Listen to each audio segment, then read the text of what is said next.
Not here, Dr. Varghese.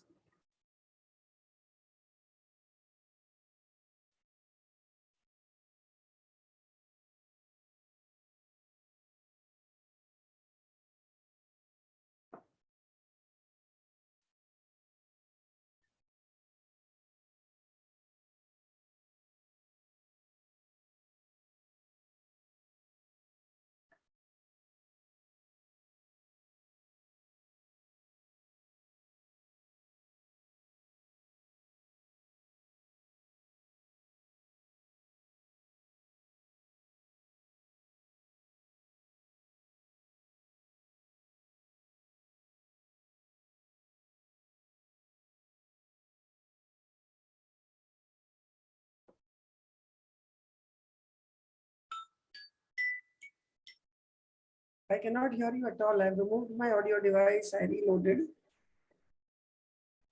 Can you hear me? Can you hear me, Dr. Varghese? Can you all hear me? Yes, ma'am. No, but I think I cannot hear Dr. Varghese. Can you all hear him? Yes, Now ma'am. I can hear him. Now I can hear him. Okay. Thank you.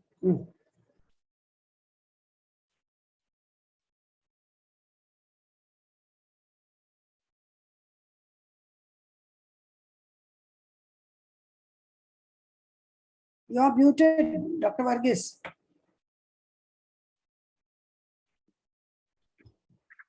Still cannot hear you.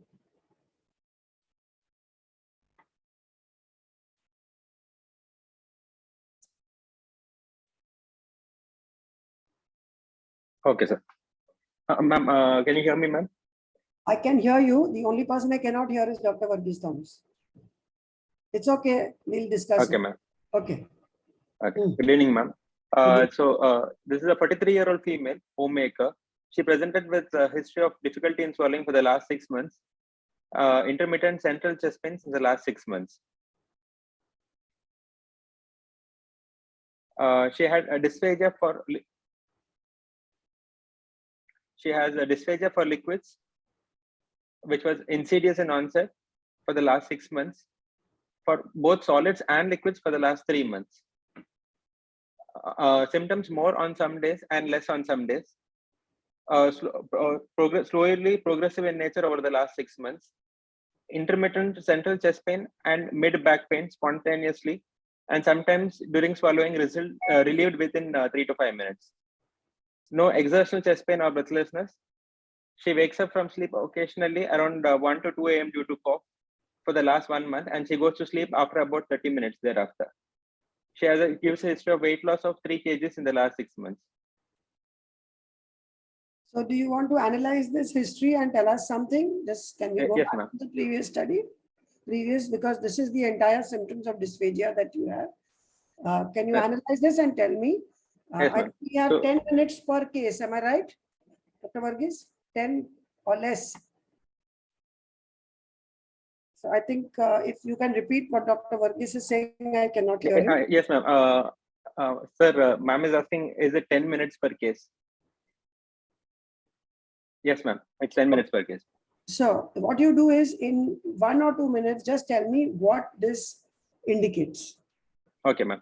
So here we have a middle-aged lady who has progressive dysphagia, which is insidious in onset, gradually progressive. Initially began with dysphagia for liquids, now with solids and liquids. It is suggestive of a motor dysphagia more than a mechanical dysphagia. Why do you say that?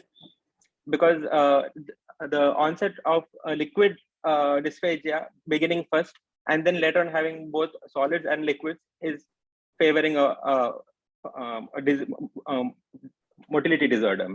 So this means that actually all dysphagias, when they are there, even for mechanical disorders, Yes, ma'am. usually start with solids and go on Solids. to liquids. In this case, Yes. it has started with liquids or both and gone on to solids. Now, Yes, so when you have a person with intermittent dysphagia, what does it tell you? with intermittent dysphagia, You said no, that dysphagia is more yes, on ma'am. some days. Occasional days. Maybe he's using certain methods to relieve the dysphagia. Yes. bringing his hands above. No, so Menu it's also sometimes that they change the consistency of the food, or they Okay. chew the food better, and then they are able to swallow it better. Yes. Okay, so patients quite often learn how to Cope up. handle long-standing symptoms. So in case of dysphagia also, they will try some maneuvers. They will eat slowly. They will wet their food more. They will make it more liquid. In this case, of course, she had more dysphagia for liquids. Okay, what else? She has a central chest pain, ma'am. No, sir. Which in, Central chest pain. Okay. yeah, that could be because of the pooling of the food contents, ma'am. What do you mean by that? Because the lower end of the esophagus is not relieving her this thing. There is an esophageal dilatation, and the contents are getting pulled in the esophagus. So quite often this dilatation is chronic. Yes, ma'am. Not like an acute dilatation, no? So somebody Yes, has ma'am. esophagitis, there is sudden dilatation. But someone Yes, who has a hypplasia or a motor disorder, so quite some time, it is the dilatation, it's the distension, not the dilatation. It Yes, is a sudden distension which causes the pain or burning. Okay? yes, ma'am. So why does she get up in the middle of the night due to cough? Yes, ma'am. That cough could be because of some amount of aspiration pneumonitis. Okay, aspiration pneumonia, nahi, just aspiration. The pneumonia Okay. has happened because this Yes. patient had cough, which is relieved after about 30 some time, and then she goes back to sleep. So it is Yes. possible that if she eats late, there is some Yeah. amount of food there in the esophagus, and she will sleep. Okay. Yes, ma'am. No significant past illness. What Hepatitis past present. illness would you like to ask a patient with motor dysphagia? Ma'am, if patient has any like systemic sclerosis, That will be past history or history of present illness. it's a present illness itself. So just like Otherwise, hypertension and diabetes, which are ongoing, they don't go away once they start. Mostly. yes, ma'am. Same way systemic sclerosis doesn't get cured. Yes, ma'am. Okay. Then Other- also long-standing heartburn, which has GER patient also can have slow onset dysphagia because of many reasons. Dysmotility mainly. You have to ask for a history of previous heartburn and regurgitation. Okay. Then Okay. Otherwise, her appetite is preserved, but she has reduced food intake due to dysphagia. She has shown to a local doctor, referred for OGD-scopy. On examination, she is average built, no physical abnormalities, BMI of 18.2, weight of 52 kgs, BP 140 by 80. Blood routine, hemoglobin is 11.8, counts are normal, platelet, ESR is also fine, 23. okay. Sugars are fine, create LFT within normal limits. So what would you do now? Ma'am, I would like to do an upper GI endoscopy itself. However, before that, I can even get a chest X-ray. Why chest X-ray? How will it help you? No, ma'am. I will be able to see dilated esophagus, the same How findings. often can you see that? How often can you see that? No, any aspiration pneumonia I can rule out, ma'am. So you can see pneumonia if it is there. Yes, So ma'am. yes. Aspiration that you have to figure out. Anything else? Yes. That's it, ma'am. Infectious So virology once screening. in a while you can pick it up. Then Virology screening prior to doing an OGD scope. that's fine. Which would you do Yes. first? Yes. So somebody has written you can also see air fluid levels, which is good. If it's a long it's a dilated esophagus and the dysphagia is going on for a few years, yes, this you might see this. But what would you do first, a barium or an endoscopy? That is a standard question that everybody asks. What would you do Yes, first? ma'am. I would go ahead with endoscopy itself, ma'am. Why? Because signs of like a dilated esophagus, difficulty in maneuvering through the G junction, if all these findings are there, I would go ahead with next with a pH manometry. My God, wait, don't go so Sorry, much. not pH manometry. Sorry, ma'am, esophageal manometry. No, so what is this? This is they have done a barium first. Now, why would you do a barium first? Suppose somebody insists to doing a barium first. Why would you do a barium first? So, okay, let me put it in another way. Which are the situations in which you would do a barium first? That is basically for route mapping, ma'am. Like in what? In this, I'm not very sure, ma'am. In Achilles, So I'll give you the Well, answers now only. One is that yes, sir. if you are thinking of a Zenker's diverticulum, Okay. because these people can come with cough, they may have change in voice, or they may have even foul halitosis. Okay, so these are the Okay. people, they will bring out regurgitant stuff which is recently eaten, or it is absolutely undigested material. Secondly, the dysphagia is usually localized to the throat. So in patients when dysphagia is localized to the throat, you might want to do a barium first. You might. Second is in patients who have long strictures, you suspect long strictures, like in caustic injury, you may Yes. do barium first so that you can have a mapping beforehand. Okay, you don't want to perforate the esophagus. So therefore, people would like to do the barium first. But let me just answer the question in a gastroenterologist way. First of all, when initially endoscopies were being done, they were being done with the rigid scopes. Today you have very thin scopes. So if you go very carefully, very slowly, you are unlikely to cause complications. So as a gastroenterologist, endoscopy should be your first choice. Okay? Yes, ma'am. And if you go slowly, there is no problem. Now, can you read this and tell me what it is quickly? Yes, ma'am. This is a timed barium esophagogram, ma'am. Yes, what is that? Basically, it shows at the 5th minute what is the height of the column of the barium that is still remaining, ma'am.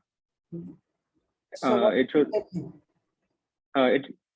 it is showing a dilated esophagus with a heightened column, likely suggestive of an achalasia. So how much barium do you give? Volume. So this Not is sure. something that all of you should read, how much barium to give and how to look at this picture. Yes. Okay, where is it useful? In achalasia. Diagnosis or follow-up? In follow-up, ma'am. Post Okay, so we'll move to the next part. What is this? shows a dilated esophagus with some food traces, food content seen in the lower Yes. end of esophagus. Then otherwise, mucosa looks normal.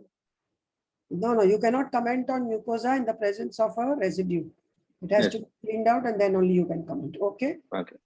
Huh. So barium showed a dilated esophagus of 3.5 centimeter diameter, oscilloscopy dilated lumen of the esophagus, fluid residue noted, and the resistance to entry at G junction. So do you need any further details on endoscopy? No, ma'am. No? The diagnosis.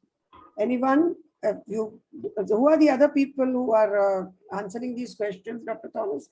Can any of the other three answer? Yes, I would like to fundus. rule out Why would you look at the fundus? any cause of pseudoechalacia because of cardiac infiltration. Yeah, so always in a This was person good. of less than 6 months, please look for a secondary cause. This don't assume that it is primary achalasia. Okay. Further evaluation.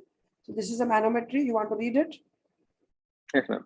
Here it shows absence of peristalsis with panesophageal pressurization in both the swallows. Okay.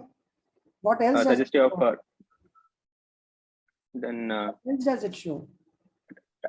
suggestive of type 2 achalasia, ma'am. No, before that, what did it show? There is There's panesophageal pressurization, correct. What else? yes, ma'am. Like there is DCI is poor, ma'am. I didn't ask, what else does it show? What is the LES? What is that? IRP will be elevated, ma'am. LES is not LES. opening, not relaxing. Yes, ma'am. LES is not relaxing. Okay, because the baseline seems to be similar to the post-swallow pressures. Next. Yes, So this is next slide. So what is this? This is, of course, the answers are given to you. Okay. So for type 1, type 2, and type 3 achalasias, think you want to go through these slides, then we can quickly come to the questions. yes, ma'am. Can you quickly answer type 1, type 2, and type Yes, 3? In type 1, there is 100% failed peristalsis with no evidence of any panesophageal pressurization, and the IRP remains elevated. In type 2, what we just discussed, elevated IRP with the absent peristalsis with pan-esophageal pressurization in at least 20% of the swallows. Mhm.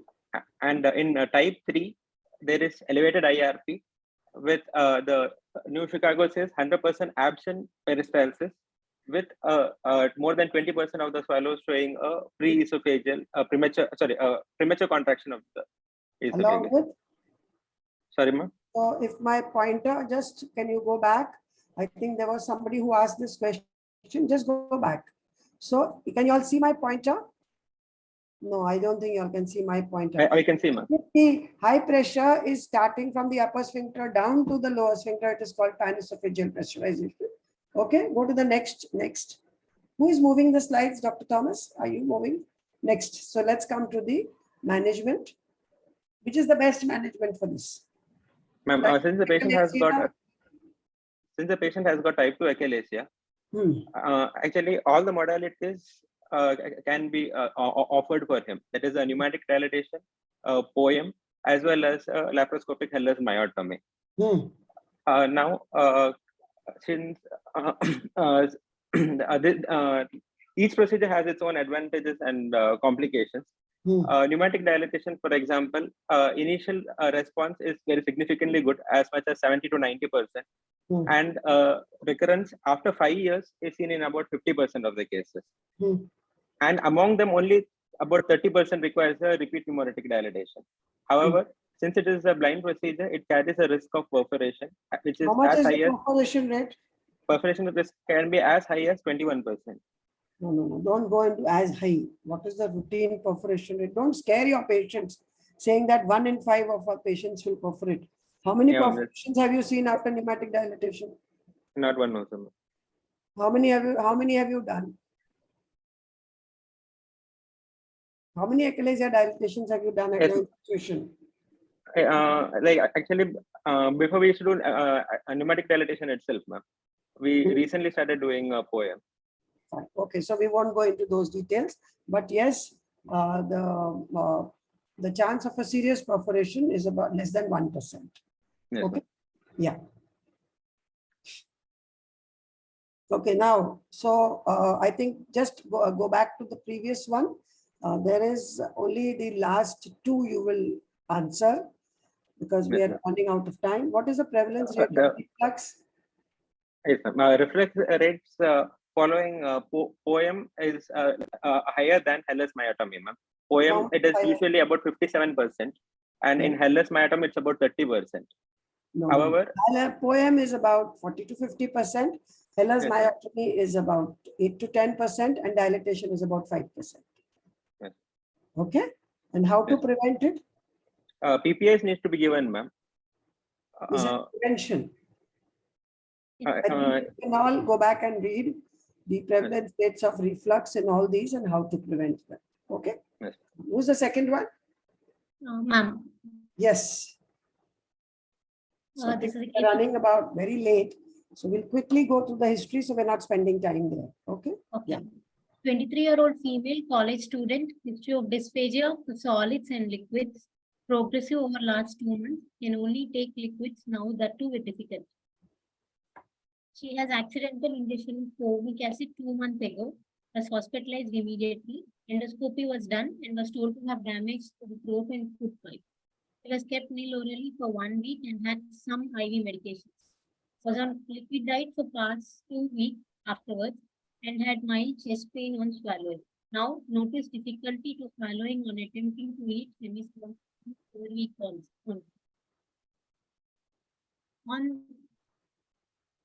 So what is this? Corrosive injury secondary to ingestion of formic acid. Okay. What else would you like to know here? I would like to know what is the grade of her injury during the endoscopy. Okay. Endoscopy done. Okay. How will it help you? Because if based on the classification, if it is 1 or 2A, there are very less chances to growth of stricture. But so whereas very less, please tell us the numbers. 5%, 10%, 20%. What is it? 5%. You're guessing. Not sure, ma'am. Okay, very good. Then, so please. So go back. I think what they said is that there was some injury. We don't have the details. But what do you think could have been done at the time of the first endoscopy? Time of What could have been done at the time? of first endoscopy, no? when Yes, I doing can the hear you now. Good. first endoscopy, they would have put in Riles tube incision after the endoscopic procedure. Why? To prevent complete stricture, and to, if at all patient has developed stricture, they can give at least RT feeds You can give RT feed. Second, to prevent aspiration. no. Basically, you have created a tract. Complete stenosis can be prevented. Complete stricture like this will not happen. And if you think there's a lot of injury, you can at least pass it. Then even infant feeding tube is fine. Okay, because that infant feeding tube eventually will allow you to pass a guide wire. Otherwise, there is a result of not having put a lifeline in these patients. Your Riles tube and your guide wires are lifelines. Okay. Okay. Okay, let's see. Can you read this? Role of Quickly read this and then we'll come to the first question. picture is an endoscopic picture showing whitish circumferential whitish blobs with intervening pale mucosa.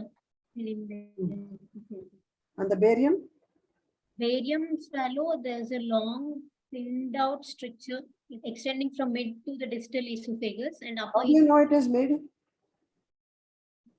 clavicle. The clavicle.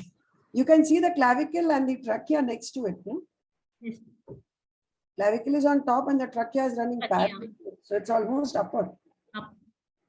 Almost upper. No? Hmm. Okay. Next. There's a long stricture there. Long stricture. So come on. How fast will you do the endoscopy? When do the endoscopy after the ingestion? How soon do you do the endoscopy? It's better to do it within first 24 to 48 hours. If at all we are not able to do that, just do it within 5 days. But never do it after 5 days of injury. Why? Because that is the time when necrosis, ulcerations and everything happen and high risk of perforation if you attempt to do an endoscopy after 5 days. Okay. You can use a pediatric scope in safe conditions and decide what to do if there is a need. But yes, what you're saying is right. How to prevent development of stricture after corrosive injury? Put a Riles tube incision while doing an endoscopy. No, that doesn't prevent development of the stricture. That only gives you a wider lumen to be able to do therapeutic procedures later. The complete stricture is not prevented. You just Is there anything we can do? I don't think so. Dr. Thomas, did you have any other idea? No. I think this is one area where we are not able to prevent it. Even though the patients are there, we are not able to prevent it. Okay. Dr. Varghese, I think you have two devices open. That is why there's a lot of echo. Now we can't.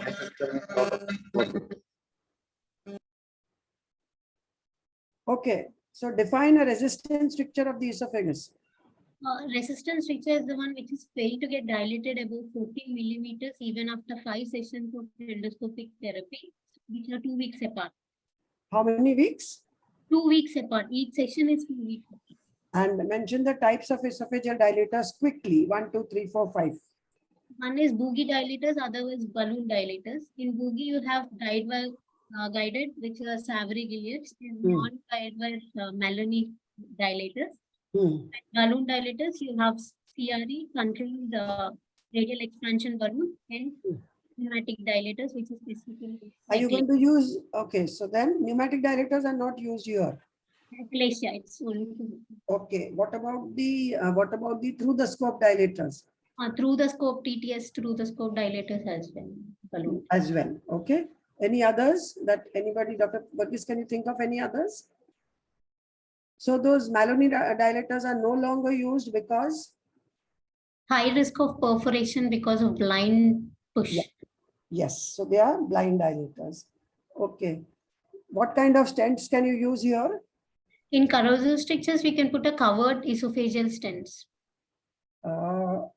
And how long do you think then, what are the problems with these stents? One is stent migration can happen. No, so in stent migration will not happen wherever there is a stricture. It should be less frequent. So it might happen in, say, when you put a stent for bleeding esophageal varices. But in a corrosive stricture, the stent migration rate is less. What else is the problem here? So just for all of you, remember that these strictures are fibrotic. They're extremely tight.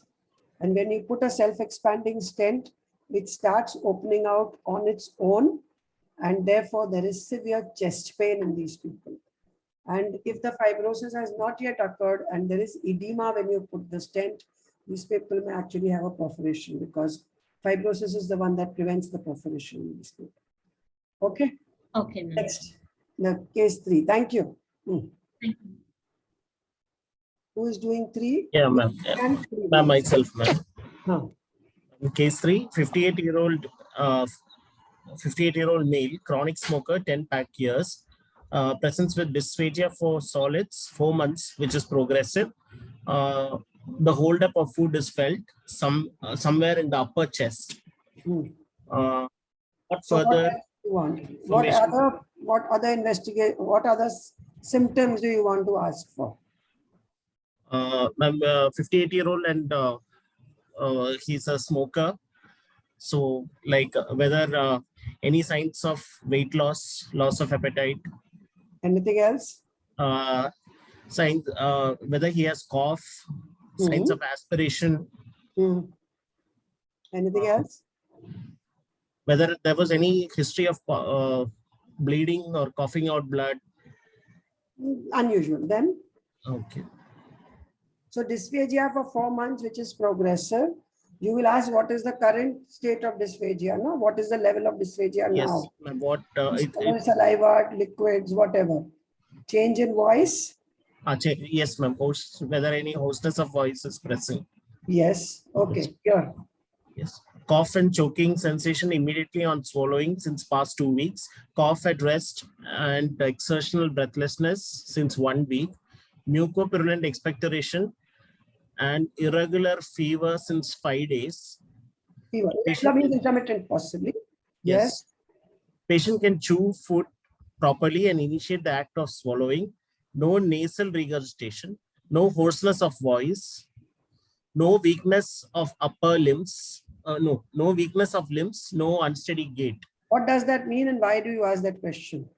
That's maybe to rule out a neurological cause. Okay. In this case, are you suspecting a neurological cause? No, ma'am. No. Why? No. So why have these questions been asked? Ma'am, we need to rule out like whether there is any like a pharyngeal muscle weakness or anything, or for the dysphagia, coordination defects are there. Now remember one thing, that the esophageal metastasis go to which areas? Can they go to the spine? Yes, spine, brain. Brain is later. So spine is first, which is why sometimes this can happen. There may be weakness of the limbs, Okay. unsteady gait. Okay. Yes. Right. Then no history of stroke is put. No history of stroke. Then history of pulmonary TB 15 years ago. Diabetes on type 2 diabetes mellitus on OHA. Appetite is reduced. Weight loss of 10 kgs in the last 6 months. Anything else that you want to ask?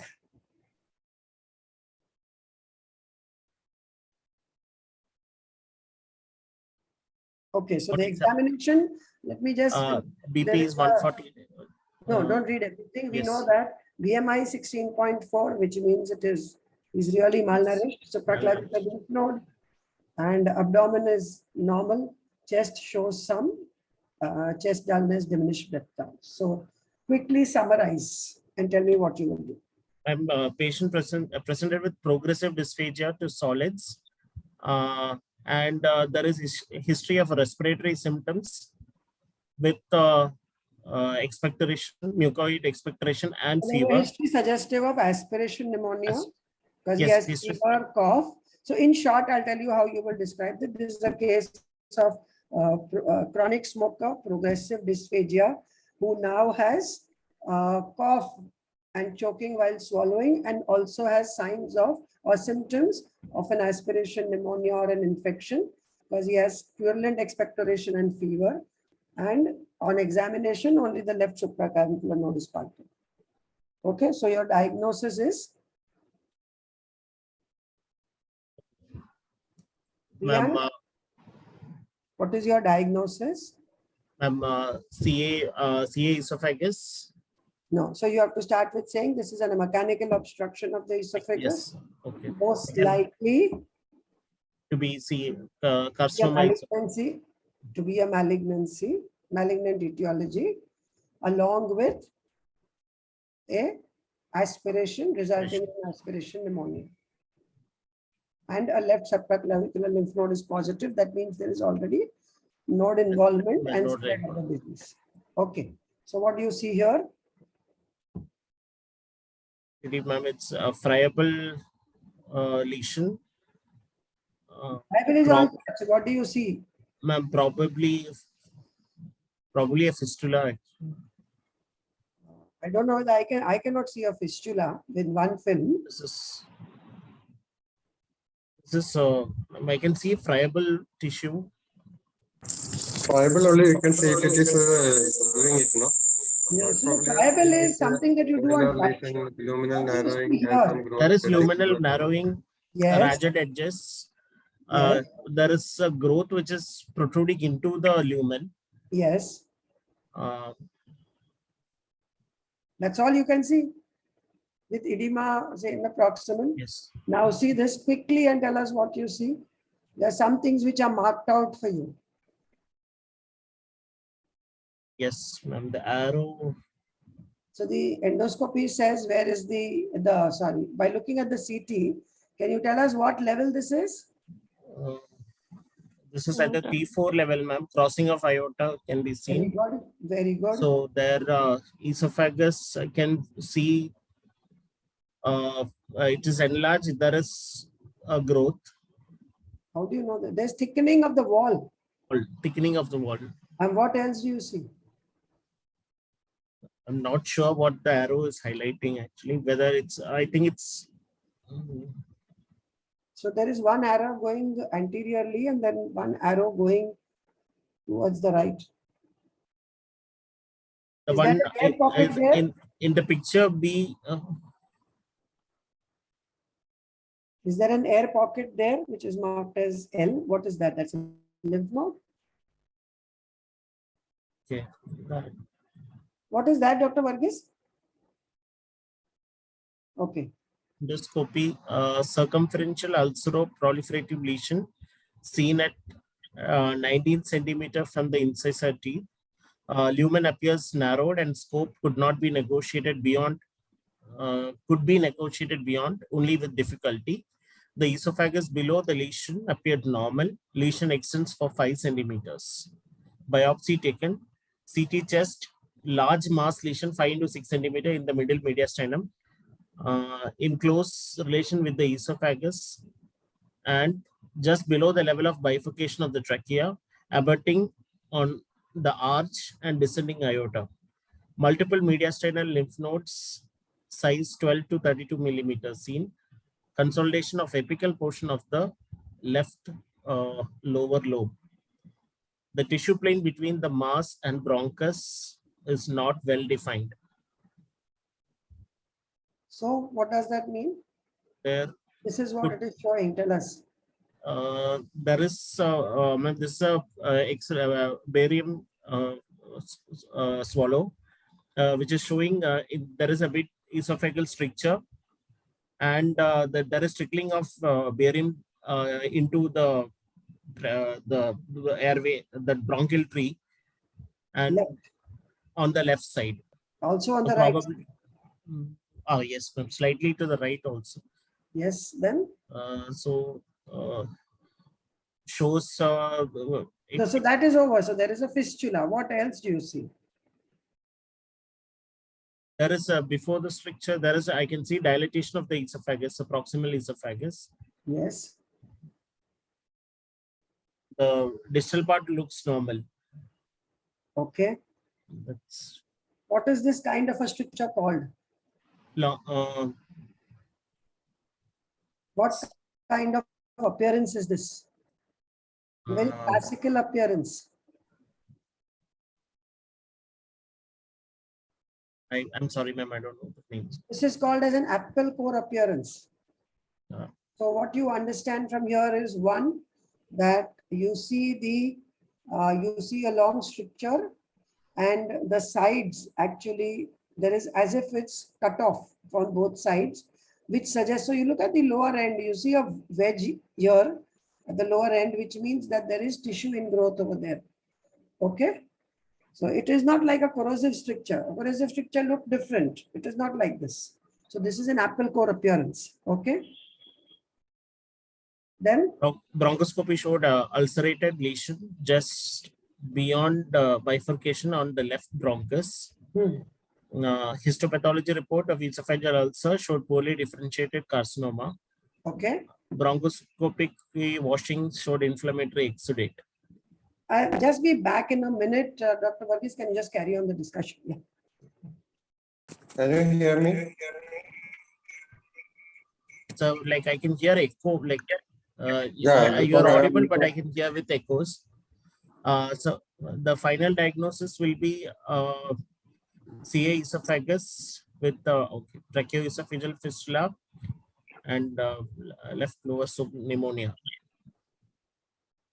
Since it's a stage 4 disease, because left supraclavicular lymph node was palpable.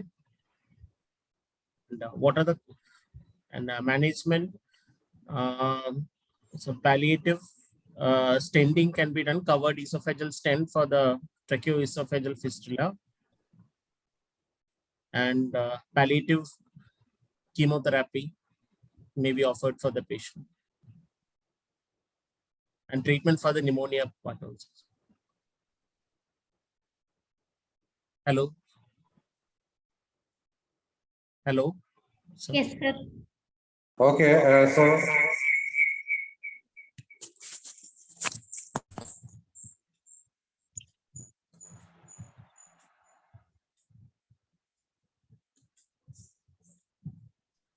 just read this. This is only for. what are the causes of extrinsic esophageal compression in the neck, in the upper mediastinum, in the neck, in the upper mediastinum, middle mediastinum, posterior mediastinum? Okay, not to answer now. This is homework. Yes. Okay. So So thank you very much because Professor Ganesh is waiting. So we will start the session now. And thank you all the participants for those. Thank you, Shobna. And we will start the next session. Professor Ganesh, thank you, Shobna. Thank you. Thank you. I continue to listen with my video off now. Yes. And thank you. I think there was a little technical problem in the beginning, so we started late. Okay. Yeah. But it was nice. Okay. Okay, thank you very much, Shobna. Yes. Thank you. And I invite Professor Ganesh to be on screen.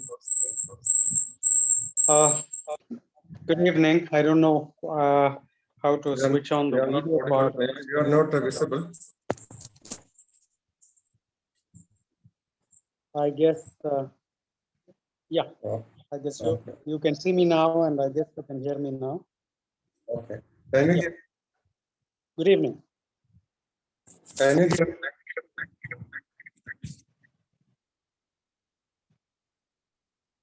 You are not clear, Dr. Varghese. Yeah, I have an audio issue. Can you hear me now? Yep.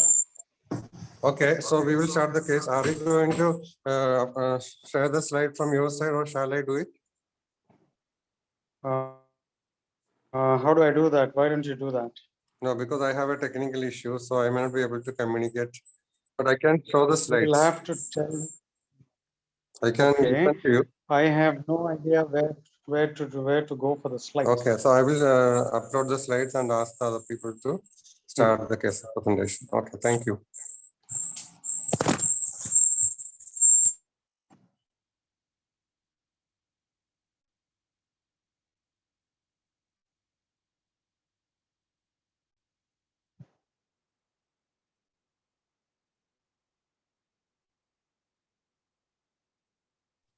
I request Dr. Rajendra Prasad and Dr. Priyanesh to be ready. Yes, sir.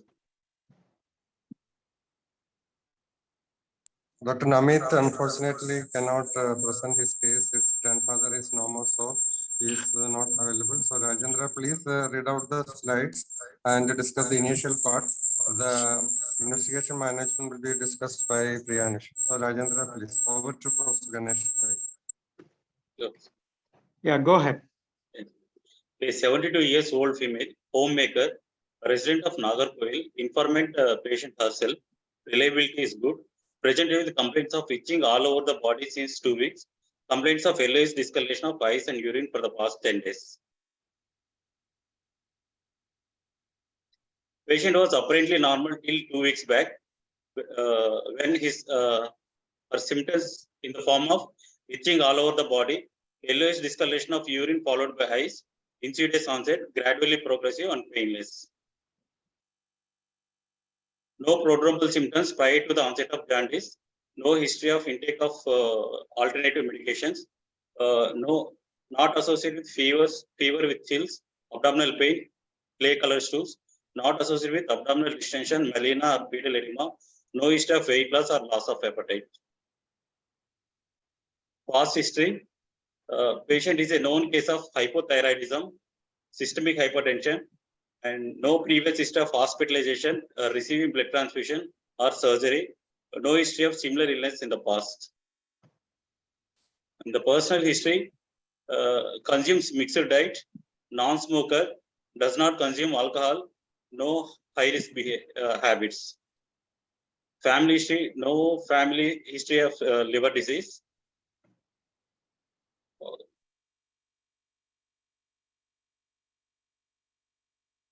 Yes, sir.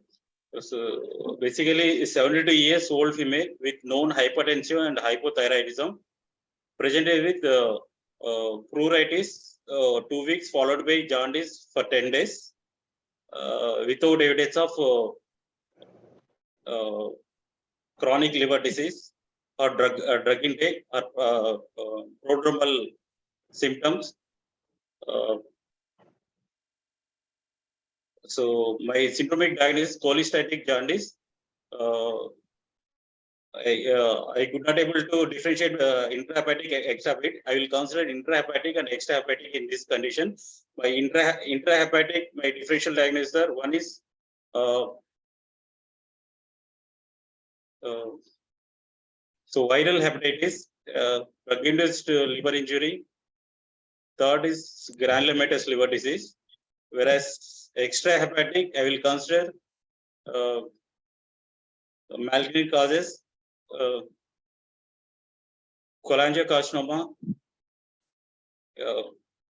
periambular carcinoma, and benign cholelocholithiasis.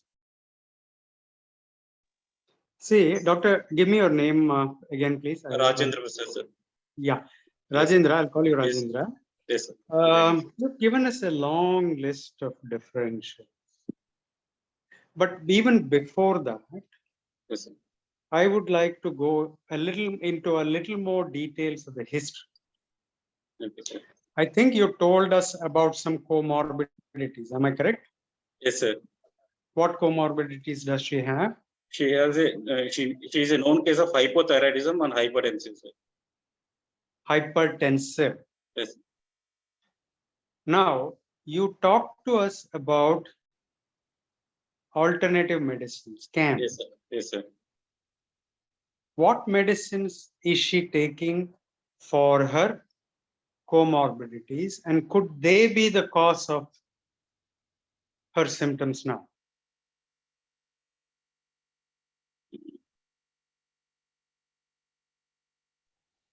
Professor Ganesh, Dr. Yeah. Rajendra is not the person who took the case, so he may not be aware. And the person who took the case. Yeah. Okay. Oh, okay. You are correct there. Yeah. So, but then theoretically, can you answer my question? You may not have the history, Yes. but theoretically speaking, she must be taking. Methyl dopa can cause cholestatic jaundice, sir. Liver involvement, yes. But Yeah. thyroxine hardly ever causes, and methyl dopa is not a common drug today, isn't it? Yes, sir. Yeah. So let us move on. Yes, sir. Now, you asked about prodromal symptoms. You mentioned prodromal symptoms. Yes, sir. And somewhere down the line in the differential, you talked about viral hepatitis. Yes, sir. Is viral hepatitis a serious contender in this patient for the differential diagnosis?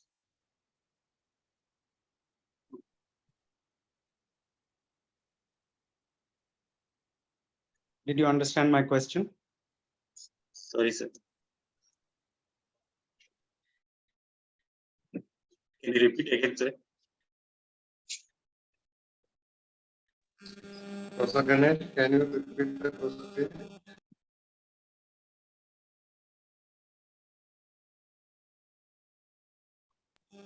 Technical issue.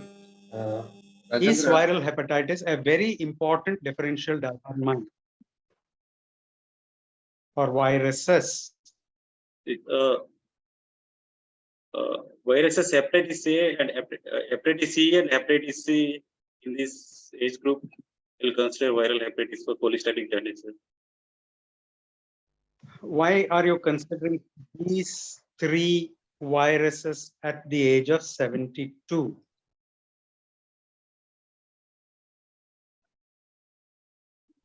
What is the typical age of presentation of any of these? Usually younger age group, sir. And hepatitis C during pregnancy.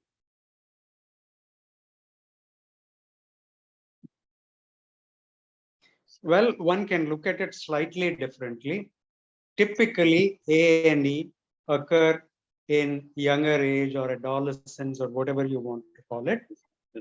But then by 72, the antibodies may wane and is there a risk of infection by these organisms? Well, I'm not very clear, but that is a possibility. But then again, now what I'm trying to say here is, instead of bringing in a lot of differentials, can you went through a lot of differentials. Can you try and tell me which is the one which is most likely in this patient?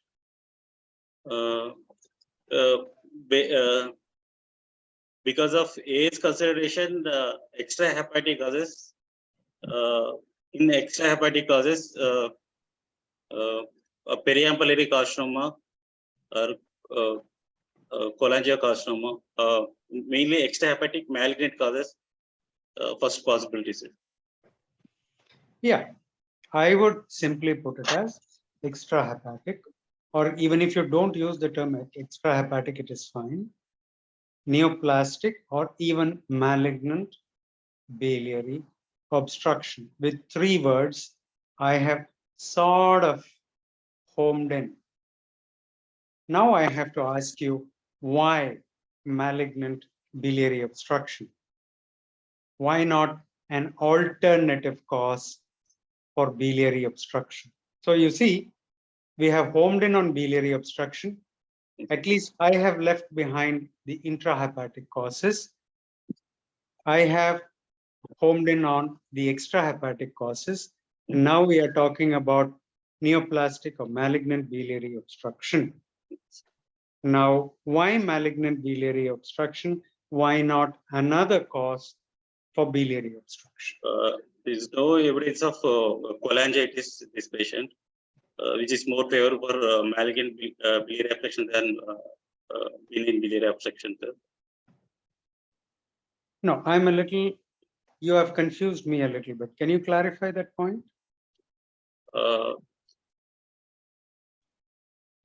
Cholangitis in favors towards the benign pathology, and absence of cholangitis more favors towards the malignant pathologies. Okay, that's one way of looking at it, but there need not be cholangitis in the benign conditions also. It happens only in a small proportion. If there is cholangitis, unless the patient has had an intervention, if there is cholangitis, that tends to favor a benign condition rather than a malignant condition. I agree with that point. But in the absence of cholangitis, it could possibly be either. That's the way I think I would look at it. Go ahead. Any other points?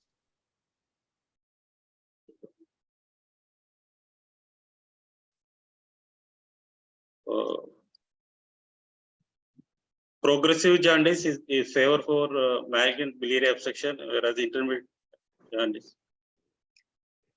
intermittent jaundice favors towards benign pathology.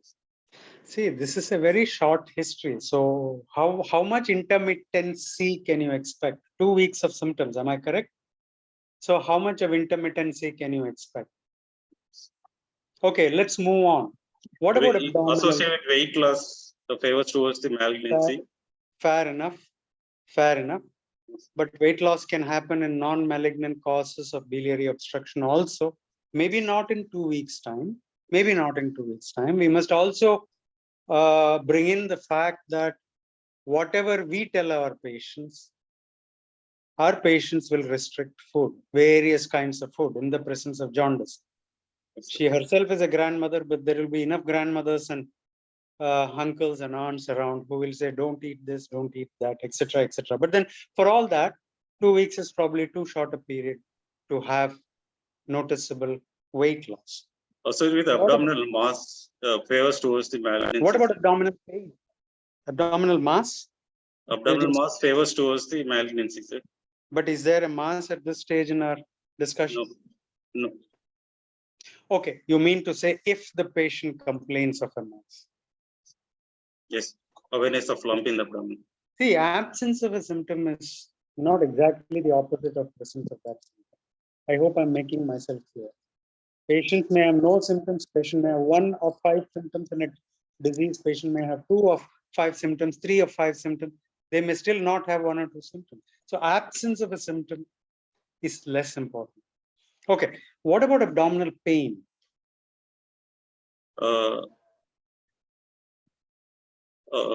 Abdominal pain may be benign or malignant. Both conditions we have abdominal pain. Long-standing abdominal pain, I will think about pancreatic malignancy causing biliary obstruction. If at all intermittent biliary colic pain, I will think about benign etiology like choledocholithiasis. Okay, you said 2 things. Long-standing pain, you will think of pancreatic malignancy. Now you have to explain to me what is long-standing and why pancreatic malignancy should be considered in the presence of long-standing abdominal pain. So chronic pancreatitis predisposed to pancreatic adenocarcinoma, which causes pancreatic CA in head region causes biliary obstruction, which causes jaundice along with pain. Yeah, but I have a small problem there. 72. Is that a typical age for somebody to have a pre-existing chronic pancreatitis and then have a super added malignancy now, giving a long history of abdominal pain? So usually pancreatic cancer around 55 to 60 years age group. Even 70 years also can be considered pancreatic malignancies. Now we are mixing up everything, I feel. So seriously, are you thinking about, okay, let us leave that out. There is no long history of pain here. Yes. So, and if it were a pancreatic malignancy superadded on a chronic pancreatitis, it would be occurring in a much younger age with a long history of pain. None of this is there. So that doesn't figure in the differential. Somehow it crept into your thinking, but let us leave that. Let's not confuse ourselves. So now that you mentioned de novo pancreatic malignancy, is this presentation typical or atypical? Atypical, sir. Why do you say that? So usually de novo pancreatic cancer will be presented with weight loss and abdominal pain, but this patient presented with pruritus and jaundice. So it's atypical presentation for this pancreatic cancer. Now we are getting into a little bit of trouble. So then what is our differential diagnosis? Or rather, yes, yeah, go ahead. Yes, painless jaundice most probably biliary, it's cholangiocarcinoma, one of the differential diagnosis.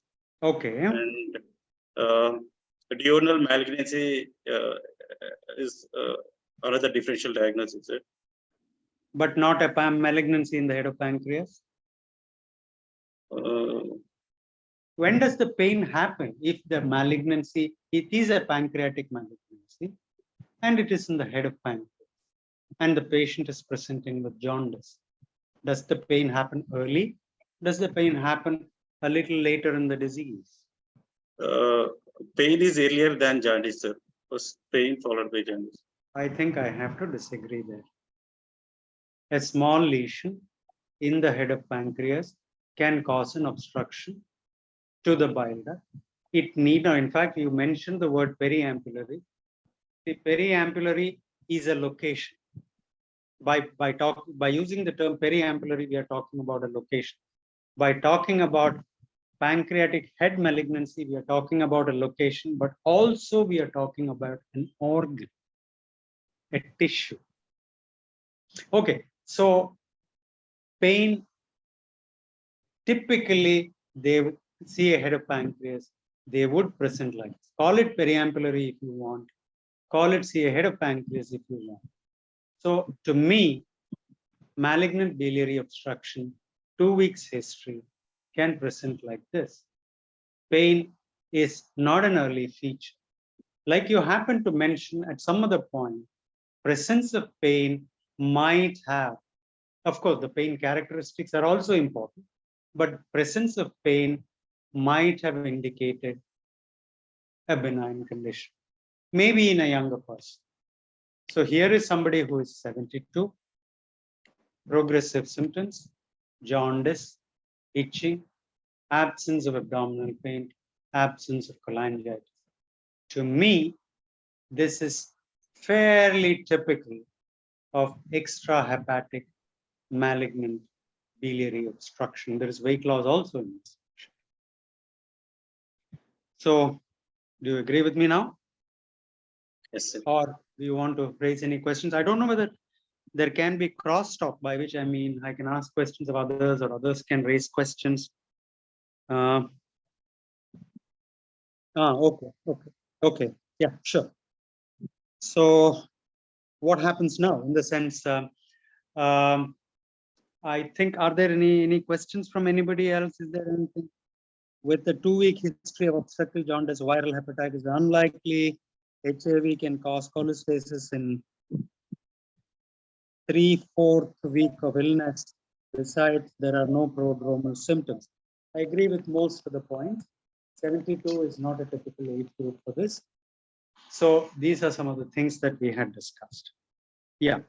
Any last minute comments from you? No, sir. Okay. Yeah. Fair enough. Yeah. Any comments from the other second person? Sir, can you hear me, sir? Yeah. So, I can. In extrahepatics, IgG4 we should not consider, sir. What exactly was that? IgG4 disorder, sir. IgG4 disease. Yes. Well, Only- that is something which is quite often a differential for C ahead of pancreas. So 72 might be a little on the later side. And for the number of malignant extrahepatic biliary obstructions that we get, the number of IgG4 disease presenting as biliary obstruction may not be too many. In fact, I'm yet to see a typical disease in my own practice. I don't know, other people's experience might be slightly different. I have seen enough number of malignant biliary obstructions to last a lifetime. Yes, I can remember 1 or 2 cases of IgG4 disease. So to my mind, it is much less common, at least certainly in my practice. And so it is something which is close differential, but being much less common, I would consider it lower down. Yeah.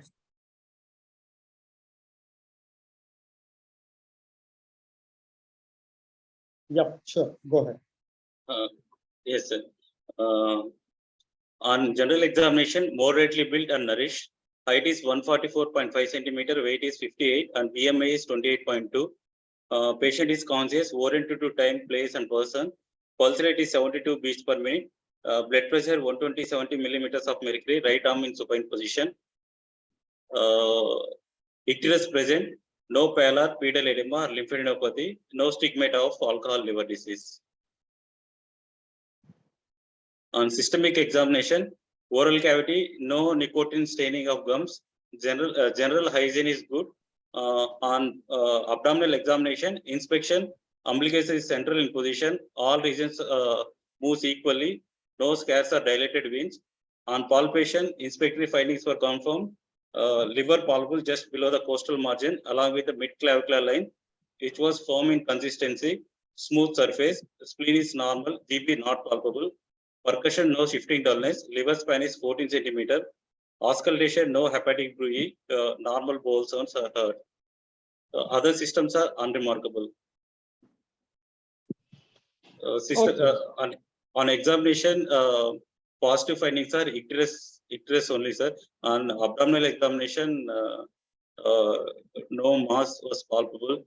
Liver also normal, spleen normal, sir.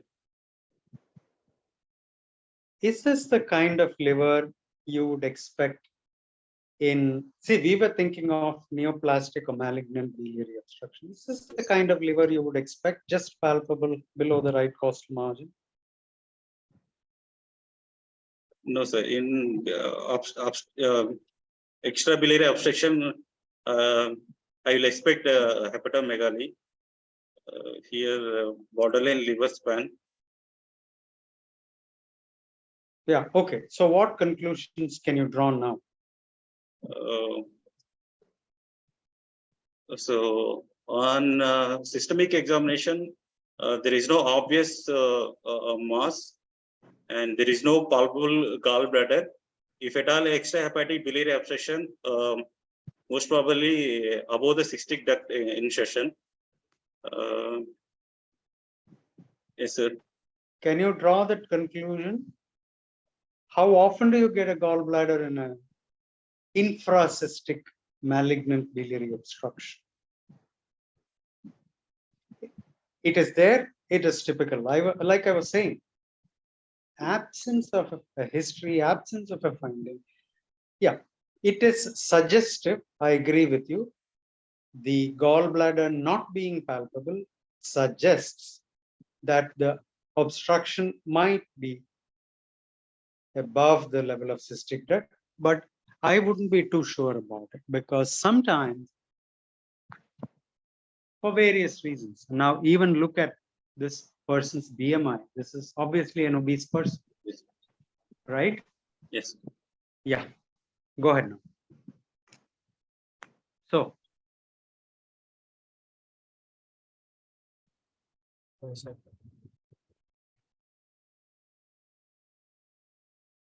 yeah. Yep. So I'd like to go ahead with the lab investigations first, sir. A complete. Can you hear me, sir? A complete hemogram, sir. I would want to look for anemia or any evidence of cholangitis with a differential count, sir. A liver function test, sir. I would want to look the pattern of liver injury in this patient. I'd like a renal function test, sir. I would want it because higher imaging might be required. And initially, I would require an ultrasound abdomen, sir, to determine the level of obstruction to see for the dilatation of biliary radicals, sir, or any mass lesion that is available, sir. What about a plasma glucose? Are you interested in that? Yes, sir. I mean, fluctuating. I mean, if the sugar levels are too high, sir, one of the differential diagnoses can be a pancreatic malignancy, sir. Fluctuating or not, I don't know. Yes, sir. Hyperglycemia. I mean, diabetes, which went undetected till now, Yes. for whatever reason, it's important in every patient, Yes. every adult patient. And secondly, whether a diabetes has appeared now that a pancreatic disease is manifesting itself. Yes, sir. Not very common, but wouldn't be very surprising either. Yes, sir. Yeah. So the labs, hemoglobin of 12.8, WBC 6,800, platelet count of 3.06 lakh, which is normal, sir. Hepatitis B surface antigen anti-HCV is negative, normal creatinine and sodium and potassium electrolytes are within normal limits, sir. Yep. So total bilirubin of 16.5, direct predominance, sir. And AST is about 2 times elevated and ALT is about 3 times elevated.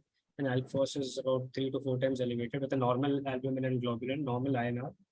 CA19-9, they've done a tumor marker, which is 929.4, which is significantly elevated. So this patient is having a predominant cholestatic type of a liver injury with the normal globulin, sir. And CA19-9 is significantly elevated. Sir. Any comments on the CA19-9 itself? So CA19-9 can be elevated in both benign as well as malignant, but such a high level usually points out towards a malignant etiology. Can it be falsely elevated in the absence of malignancy? Yes, sir. It can be falsely elevated as well, sir. In which situations? I don't recollect, sir. Cholangitis. Cholestasis condition. Yeah. Yeah. Cholestasis itself, and especially if there is cholangitis. Yes, this patient doesn't have cholangitis, cholestasis he has, but this looks like it is far outstripping more than what we typically see in cholestasis alone. Yeah, go ahead. So what next? Ultrasound abdomen, sir. So I would want an ultrasound abdomen to look at the level of obstruction and intrahepatic biliary radical dilatation. CT liver angiography.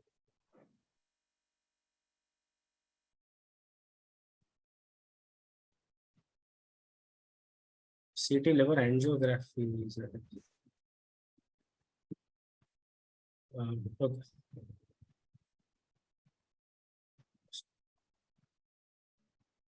Yeah. Yeah, So, go ahead. Yeah.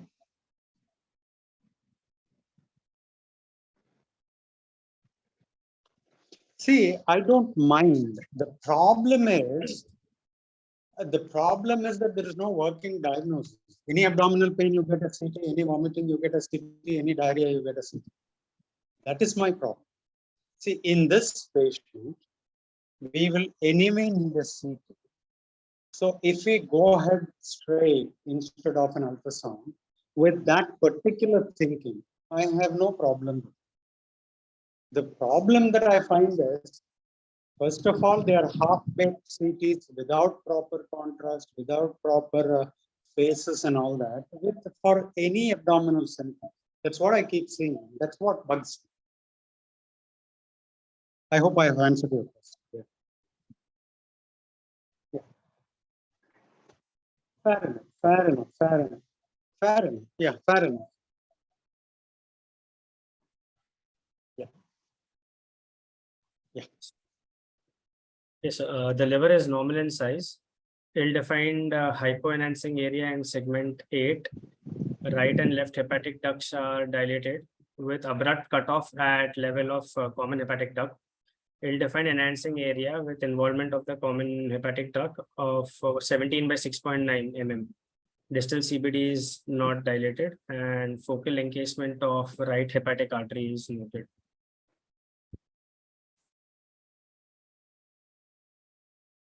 Okay. So what does this CT inform you? So the CT is telling me that the level of obstruction, it's at the common hepatic duct. And so the lesion is a hilar lesion. And there is dilatation of the intrahepatic biliary radicals. Right and left ducts are dilated. And also there is encasement of a right hepatic artery. So vascular encasement is present, sir. And there is a hypoenhancing area in segment 8, sir. Yeah, you just repeated what the CT finding the radiologist, the CT finding the radiologist gave. So Can you carry it forward? it's a hilar cholangio, sir, with vascular involvement and possibly mets in the liver, sir. Let me read that once again. Now, okay, you think there is a metastasis in the liver. Yes, sir. Yeah, okay, fine. Now, so what's your comment?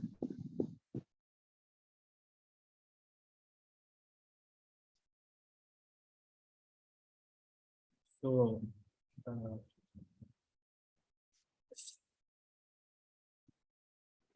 would like to consider an MRI, MRCP, sir. Let me ask a different question. You said cholangiocarcinoma. Why?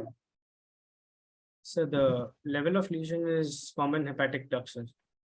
And above that there is a dilatation, sir. So more likely the lesion has to be at the confluence or below to cause the proximal dilatation. Yeah, it says CHD. Yes, sir. And we know what a CHD is. Yeah, so there is a lesion and in the CHD. Are the CT characteristics suggestive of cholangiocarcinoma? No, sir, they have not mentioned about the phase of enhancement. No capsular retraction. Ill-defined enhancing area involving the CHD. They have given a size. Yes, What sir. more do you want?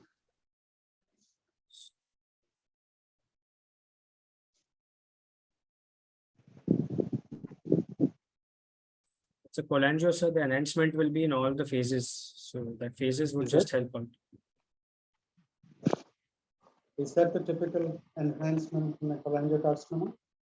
Venous, arterial, and delayed venous. Is it?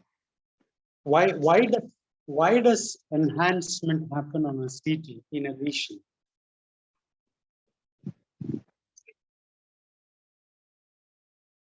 Because of it's common. New contrast uptake by the newly formed blood vessels. Yeah, it is because of the vascularity. And because it's a tumor, it's neovascular. Yes. Yes. So now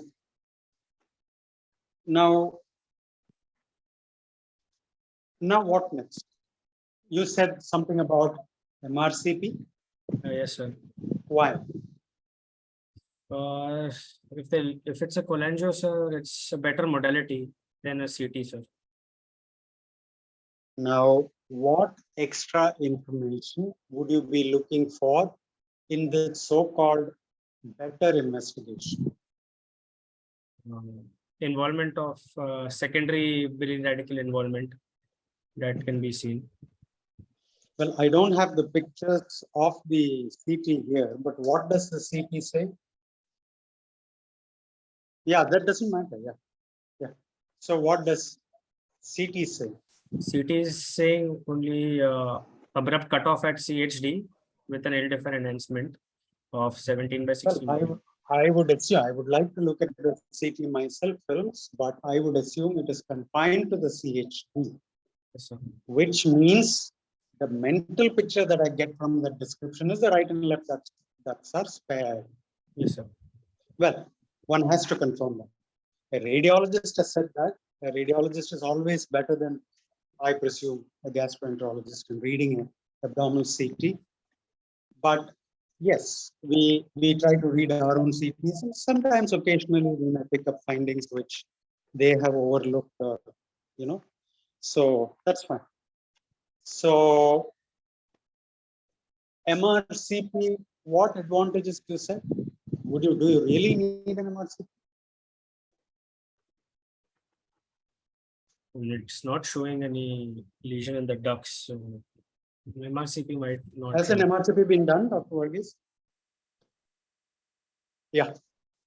So, yeah. So, what next? Do you really need that MRCP? Is it going to give you any additional information? No, it won't give me an additional right now. Okay. So, what next? What would you do? So this patient's bilirubin is 16.8 direct Hmm. predominance. So I would like to do an ERCP, confirm the diagnosis and stent the biliary system. You would like to do an ERCP. Yes, sir. Okay. Why such a great big hurry for an ERCP? Patient is having itching. Bilirubin is 16.8. So you need to drain the system. to get Need it to out. drain the system. Yes, sir. Why? So this first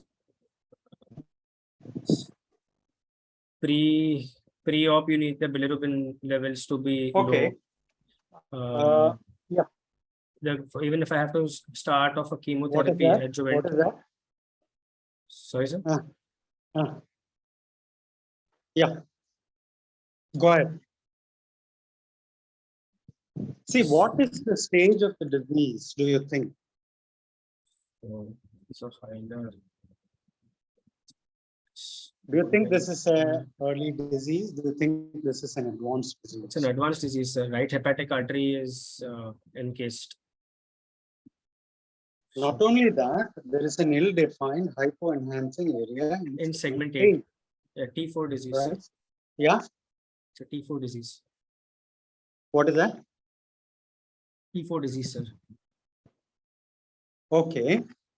So, to my mind, this is advanced disease. And so what's the next thing? Advanced disease is you can offer the patient palliative mode of treatment, sir. So one is drainage, sir, to manage his pruritus, optimize his nutrition, and then you give him the options of an adjuvant therapy, if at all, sir. Adjuvant. Yes. Why do you use that word? Sorry, not adjuvant, sir. Palliative therapy. Palliative chemo, sir. Yeah. So to do that, what do you need to do? I need to drain the system, sir. His bilirubin levels has to be less than 15. So his bilirubin is high. That's all. You need a histology. I need a histology which ERCP, breast cyto, and fish would help. Yeah. So the idea of doing an ERCP is two-pronged. One, you can drain the biliary system and you can obtain material for histology, etc., etc., etc. So how do you do that? So for histology, you can do a biliary brush biopsy, biliary cytology, and you can also send the specimen for fish analysis. What is the pickup rate? So it's the brush cytology is positive in less than 30% of the times, but when you add fish, the sensitivity and specificity is about 60%. Any other way of obtaining tissue? If there are nodes, endoscopic ultrasound you can use only for the nodes. In this patient without nodes.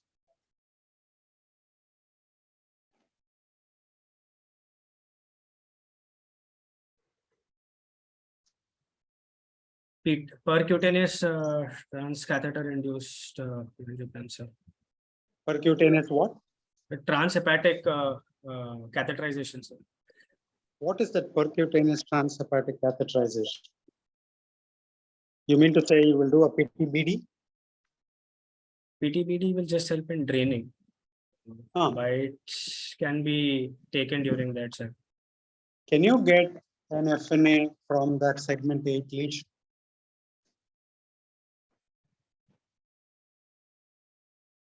Can be Well, tried, you sir. can always try. You can always Can be try. tried, sir. Yes. Two. What about the bile duct itself? The bile duct you can. In fact, you can pass a small biopsy forceps up the bile duct, up to the level of the lower end of the stricture, and get tissue from there. In fact, this technique has been described. At the time of, so the advantages of doing an ERCP in this patient. See, this is how you answer that question. Okay, sir. We need tissue proof and we need to drain. It appears that this patient has advanced disease. He'll probably go for palliative chemo. And so he will need a drainage. He will need a tissue acquisition before this. Now, the way to go ahead doing this is doing an ERCP, draining the biliary tree, getting brushings, and maybe even getting tissue by passing about the process. In fact, I really do this in practice. After reading a paper some time ago, I can't remember the details of the paper, but then, yeah. So, in this patient, if your first attempt, that is through the bile duct, is negative, you always have a second option of targeting the lesion. I don't remember now how big that lesion is in the segment 8. Yeah. So this is how I would probably proceed. Yeah. So what was done in this patient? ERCP was done. Yes, sir. Side view scopus passed up to D2. Ampulla identified, appears normal. Selective cannulation of the CBD. Now stop there. Would you need any planning for biliary drainage in this patient? You're planning to do an ERCP. Yes, sir. What kind of plan? So the system that I drain, at least 50% drainage should be there. 50% of? The drainage should be more than 50%. I should be draining that system. 50% of what? The bile should be drained, sir. How do you know?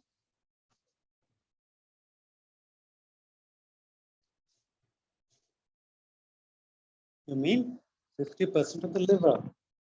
Yes, sir. Yeah, it need not be 50, it can even be less than that. 40 should be okay, because once you drain, that area will keep draining and bring the bilirubin down.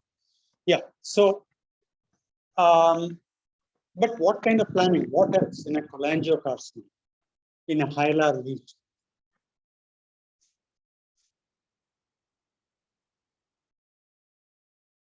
I'm sorry, can you repeat the question, sir?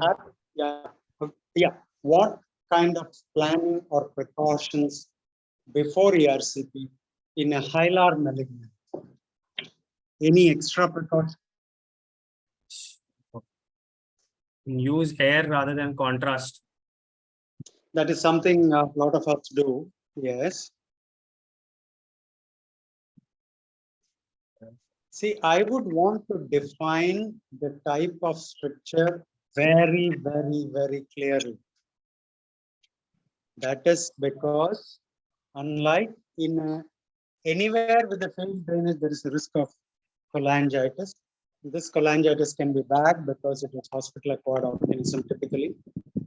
But in a hilar malignancy, one better be doubly, triply careful, because it's easier to get away with a post-ERCP cholangitis when the obstruction is lower down than when it is at the hilar. So one has to define the structure, the extent of the tumor, the extent of the spread of the tumor into the right and left in second order branches, if at all, and one has to be careful. Now, It has been reported on the CT that it is CHD. I would look very carefully at the CT to confirm that it is confined to the CHD. That is where, if I have any doubt, my MRCP comes into play. I'm quite clear where the obstruction is on my CT. I may not do any. This may be personal choices. There may be others who look at the whole issue differently. Yes. So in this patient, if you are doing an MRCP, it is to be very clear about the type of the stricture at the hilum, and then to plan where I would like to, which segments, which part of the liver, where I would like to put the guide wire, etc., etc., etc. To plan the procedure. I don't want a bad cholangitis to happen at the end of my procedure.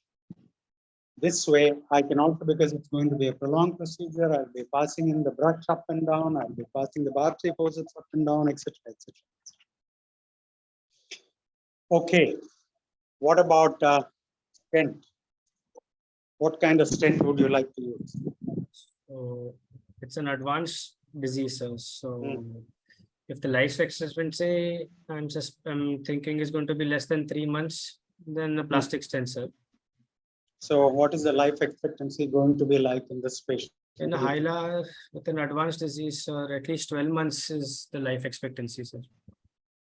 Somewhat, yes. Okay. She's 72, but otherwise she doesn't have any major problems. Yes, sir. So it is typically a slow growing tumor. Yes, it has already gone to the liver, so we don't know what else might happen. So what will be your choice? I mean, a metallic stent will be a preferred option, sir. If they are willing, Covered, sir. uncovered? Uncovered metallic stent. Why uncovered? Because the duration will be more, sir, and migration will be less. Migration will be less. Yes, sir. Also, at the hilum, you don't want to clog up the side branches or the other branches. That's why you don't want a covered stent. Covered stent. Okay. Yes, sir. Yeah. Now, but will you put a metal stent up front without histology?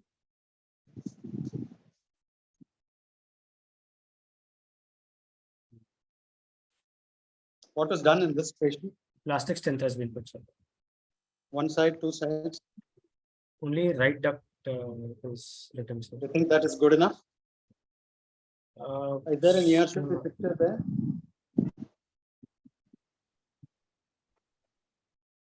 There is a intrahepatic biliary radicals are dilated, and there's a stricture at the hilum, sir. Does not look like any secondary involvement of secondary biliary radicals. Cholangio is clear except dilatation. Well, the hilar area itself is not very clear, but then we'll go by what the CT has said. Yes, sir. That it is in the CHD. Where do you think the guide wire has gone? The right system, sir. Right. There are too many ducts there on the right side. Oh, okay. I'm a little bit of a dumbo when it comes to this. Yeah. Yeah. No, we can all see the guide wire, but it's either 5 or 6. Am I right? So right. This is the right posterior septal duct. Yeah. It's either 5 or 6. I wouldn't hazard whether it is 5 or 6 between the two. Yeah, go ahead. So what next? So go back to the one on the ERCP, the description. So what was done? ERCP was done, sir. Sideoscope was passed up to D2. Ample identified appears normal. Selective cannulation of CBD obtained. Cholangiogram done. Showed bilateral intrahepatic biliary radical dilatation. Stricture in the common hepatic duct. Sphincterotomy done. Guide wire passed, and over the guide wire, 7 French 15 centimeter plastic stent is deployed in the right hepatic duct. And a biliary dilator was introduced. Duct dilated and guide wire passed. Over the guide wire, 2 7 French, 15 centimeters, plastic stent deployed in left hepatic duct, free flow of bile is noted. So both systems with multiple plastic stents. Yeah. Okay. So what next? Just biopsy, I don't think they have taken. What is that? Biopsy is not taken. There is no mention of biopsy in this particular report. Yeah. So you would be, how do you do the biopsy now?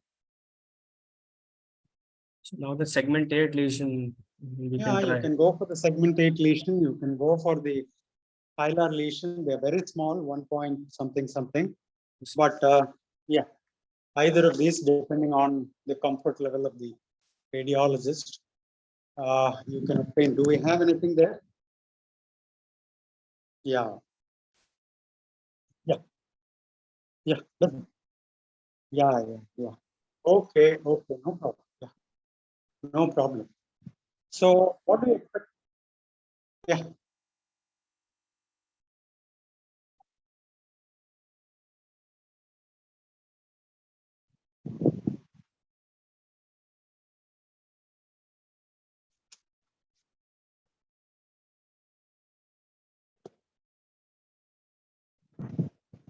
Yeah. What's your answer for that? Yes, sir. So, spicolangoscopy can be done, sir. Single operator Yeah. spicolangoscopy can be done for obtaining the biopsy. But Absolutely. Yes. usually the hilar lesion, we might be able to get it via biliary biopsy forceps. So Well, or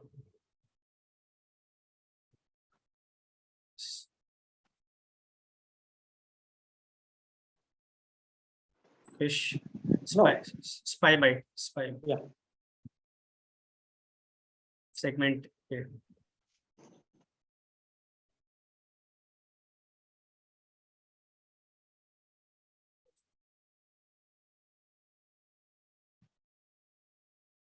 Yeah. Yeah. Yeah. Yeah. Good points. So where are we at this stage and what next? We still don't have histological No, diagnosis. let us say it has been done. So, What do you expect? so along with histological diagnosis, we see for even newer targets that are there to apply the palliative mode of treatment, sir. Can you expand on that? So, say, hilar belongs to extrahepatic. So, Hmm. HER2 receptor, if there is an amplification or a mutation, or an ERBB amplification, these two, they are the new molecular targets for palliative chemo, sir. They have shown to improve survival as compared to standard gemcitabine by at least 3 more months. Yeah. So this kind of stuff I would probably leave to my oncology colleagues, but yes, it is nice to know these. And that is that. Now, any other questions?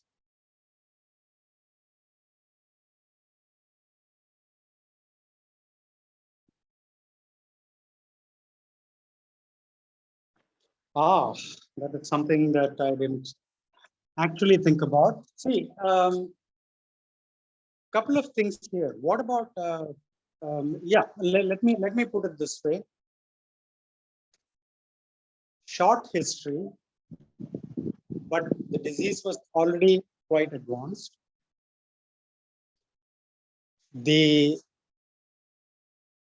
It wasn't exactly involving, the lesion wasn't exactly involving the hilum, by which I mean the lesion was extending into the right, left branches, etc. The second order branches. That makes life extremely difficult.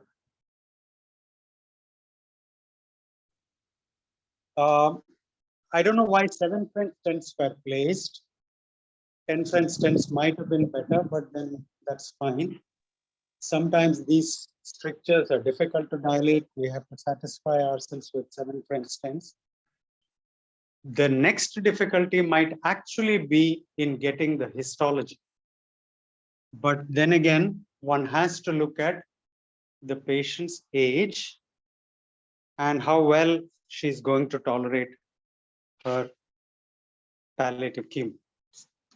So these are so till now, most of the things weren't that difficult, at least it looks like.